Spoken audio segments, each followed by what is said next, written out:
দিনৰ পৰা বেয়া হৈ আছে।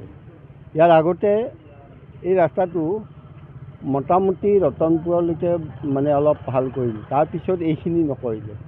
এইখিনি নকৰাৰ ফলত আৰু পানীটো ওলাই যাব নোৱাৰাৰ ফলত গোটেই ৰাস্তাটো ডুবি আছে আৰু একদম বিৰাট বিৰাট খাল হৈছে। তিনিখন স্কুল আছে, এখনতো ছোৱালী হাইস্কুল আৰু শংকৰদেৱ আছে, গতিকে তাৰ ল'ৰা ছোৱালীসকলেও অহা যোৱাটো ইমান অসুবিধা হৈছে যে কোনো পধ্যে স্কুললৈ আহিব নোৱাৰি। আৰু 2-4জনে চাইকেলৰ সৈতে পৰি গৈছে, বহুতৰে খুন জখমো হৈছে। গতিকে ৰাস্তাটো আমি হোৱা বুলি শুনিছোঁ আৰু দেখিছোঁ, ফলক আৰিছে সাদেৰি, কিন্তু এইটো ৰাস্তা হ'বলৈ হ'লেতো বহুত দিন লাগিব। গতিকে তাৰ আগতে যদি ইয়াক অলপ ৰিপেয়াৰিং কৰি নিদিয়ে তেতিয়াহ'লে অহা যোৱা একেবাৰে বন্ধ হৈ যাব।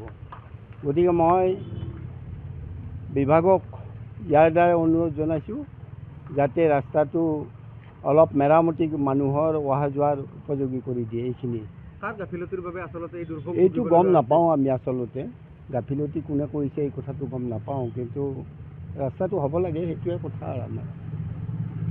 হয়, আচলতে খুবেই যাতনা ভুগি আছে ইয়াৰ অঞ্চলৰ ৰাইজ, লগতে আমাৰ স্কুলীয়া যিখিনি ছাত্ৰ ছাত্ৰী, আমাৰ নিকেতনৰ ছাত্ৰ ছাত্ৰীখিনিয়ে যথেষ্ট সমস্যাৰ সন্মুখীন হ'ব লগা হৈছে।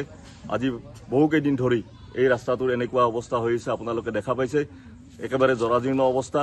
এইখিনি ঠাইৰ লগতে আমাৰ নিকেতন প্ৰাংগণতো যথেষ্ট ডাঙৰ ডাঙৰ গাঁতৰ সৃষ্টি হৈছে। গতিকে ছাত্ৰ ছাত্ৰীসকল, আমাৰ প্ৰায় 60% ছাত্ৰ ছাত্ৰী এইফালেৰে এই পথছোৱাৰে আমাৰ বিদ্যালয়লৈ অহা যোৱা কৰে। অকল আমাৰ বিদ্যালয় বুলিয়ে নহয়, এইফালে আৰু 3-4খন বিদ্যালয় আছে। এই যিটো ভূটান ৰোড সংযোগী পথ, নিত্যানন্দৰ পৰা সাদেৰী ভূটান ৰোড সংযোগী যিটো পথ, এই পথটোৰ আজি এনেকুৱা যিটো অৱস্থা, এই অৱস্থাৰ কাৰণে আমাৰ অঞ্চলবাসীৰ ৰাইজ লগতে স্কুলীয়া ছাত্ৰ ছাত্ৰীসকলে যথেষ্ট সমস্যাৰ সন্মুখীন হ'ব লগা হৈছে। আমি জনাত ইয়াত 2-এটা দুৰ্ঘটনা সংঘটিত হৈছে। আমাৰ ছাত্ৰ ছাত্ৰীখিনিয়ে খোজকাঢ়ি নহয়, অকল খোজকাঢ়িয়ে নহয়, চাইকেলৰ অহা যোৱা কৰাটো যথেষ্ট সমস্যাৰ সন্মুখীন হ'ব লগা হৈছে। গতিকে আমি আমাৰ বিভাগৰলৈকে, গড়কাপ্তানি বিভাগৰ সৈতে আমাৰ স্থানীয় চৰকাৰলৈ আমাৰ বিশেষভাৱে অনুৰোধ, আমাৰ স্থানীয় বিধায়কলৈ আমাৰ ফালৰ পৰা বিশেষ অনুৰোধ, যাতে অতি সোনকালে এই পথছোৱাৰ মেৰামতিৰ সুব্যৱস্থা কৰি দি আমাক সকলোকে উপকৃত কৰে। বাৰিষা বৰ্তমানলৈকে ভালকৈ পৰাই নাই, তথাপিতো আজি বহু 3-4 মাহ আগৰ পৰাই এই পথছোৱাৰ এজাক বৰষুণ দিলে এনেকুৱা অৱস্থা হয়।